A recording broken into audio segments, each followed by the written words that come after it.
Today we're doing the pannier rack install on the Cfmoto 450 MT. Before we go on, would you mind just hitting that subscribe button, giving it a like, helps me out a lot. Cheers. So this is what we're looking at. We've got the pannier frames or plates and a whole bag of bolts and spacers and brackets and no instructions, so it'll be interesting to see how to put that all together. Alright, seat off.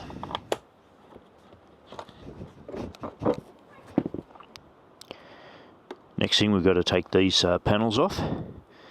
There's a screw there, and a push pin under there.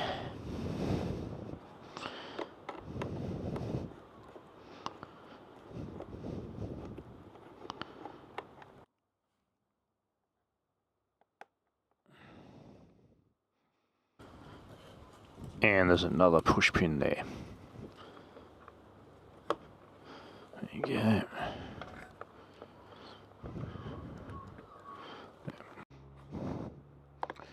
And we just maneuver that out. There's a tab down there. Hard to see. Another one.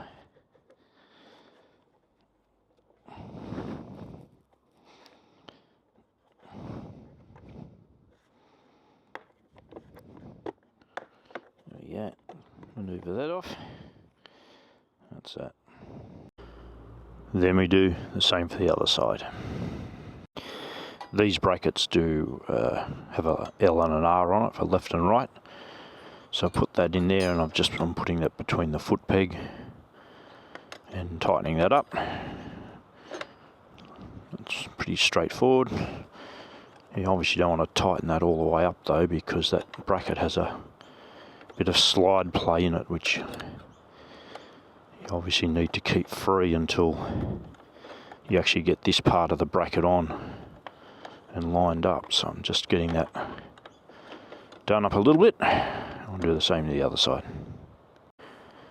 So I've done the same thing for this side. It's a little bit easier because the exhaust held that in place.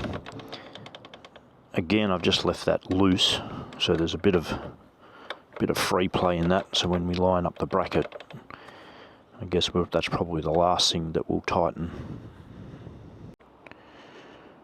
Looking at the bits and pieces they've given us, that's a spacer there, that's a spacer there, a short one at the front, long one at the back, and that looks like it lines up pretty good. Now these have to go through there. On the back of it, I don't know if you can see, but there is actually a circle drawn out on the underside of this black plastic, which do line up. I've checked that. So it's just going to be a matter of drilling a hole with a hole saw through there, and then we should be able to get all that, I guess, back on and sort it out.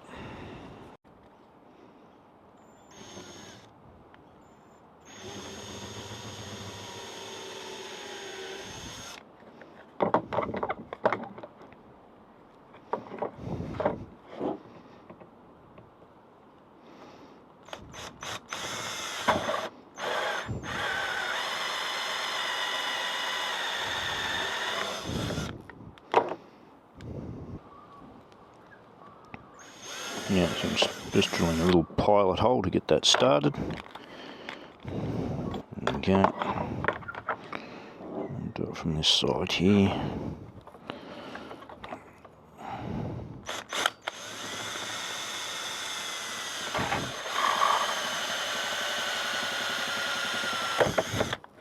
There we go. So now in theory we can just put this cover plate back on. Get it all lined up. Press that in. Get that seated. Obviously we're going to need to put the screws and the push pins back in. And we'll have a look at that. looks alright.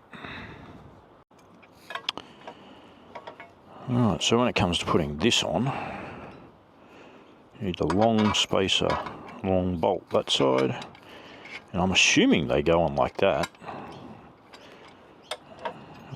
They seem to fit on that plate alright, the mounting point, so I'm going to run with that.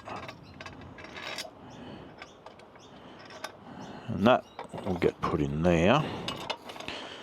My giant loop shield is in the way a little bit, so I've had to loosen that off. And alright, so we got to start with those bolts. No need to tighten them yet, just get them done up enough. Plenty of wiggle room. There we are. Oh, yeah. Okay, and there's a couple of bolts that go through there, which I'll get them.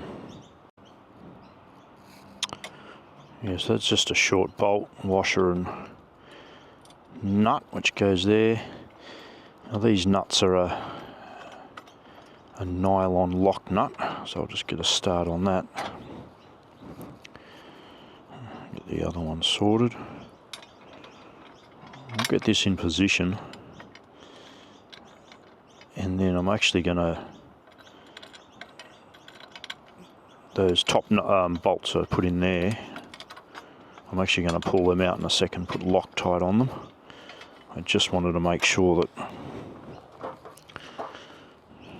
before I did that, that everything was lining up as it should. Of course, it helps if you have the correct size spanner. It makes a world of difference, doesn't it? Alright, so I'm getting them done up.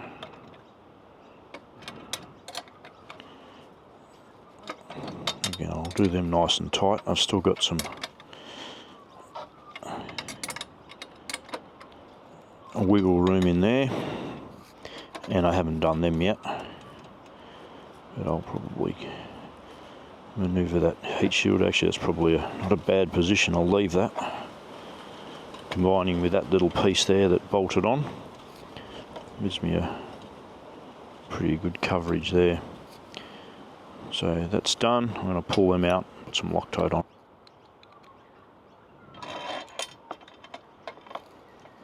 Find that spot. That's good. I might just do that up a little bit snugger now.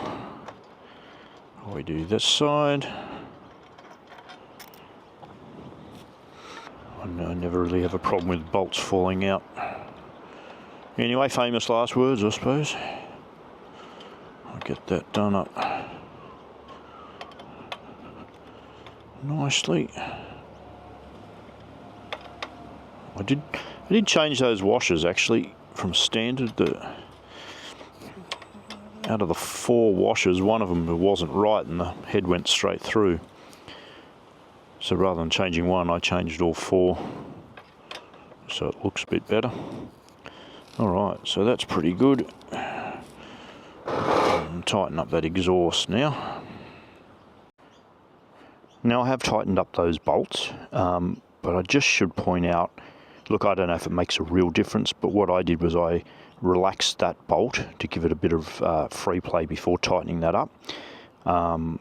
Just because we've added a plate there, so in theory that's changed the actual position of this. And you know, I'm a big believer with the exhaust system. You start at the engine end and work your way back. So I loosened this bolt off, tightened up them, and then now I can just retighten that, and that should hopefully help, you know, any discrepancies in the system. So there you have it. That's that side done. I've got that, keeps it off the exhaust, combined with my giant loop shield, which will also help to keep that piece off. I think that'll work pretty well. I mean, it worked without the supports. So it's only going to be a plus, right? Now, the other side. So I did the same thing with this side. Just drilled those holes exactly the same way as the other side. Put that back on. Look, this really is just the same procedure as the other side, except a little bit easier because there's no exhaust. And there we go. Both sides done. Looks quite good. I like it, it's quite symmetrical, which is good. There's no offset, it means your panniers stay nice and symmetrical. There you go. Hope you enjoyed that. Any comments, questions, please leave them below. See you next time. Thanks.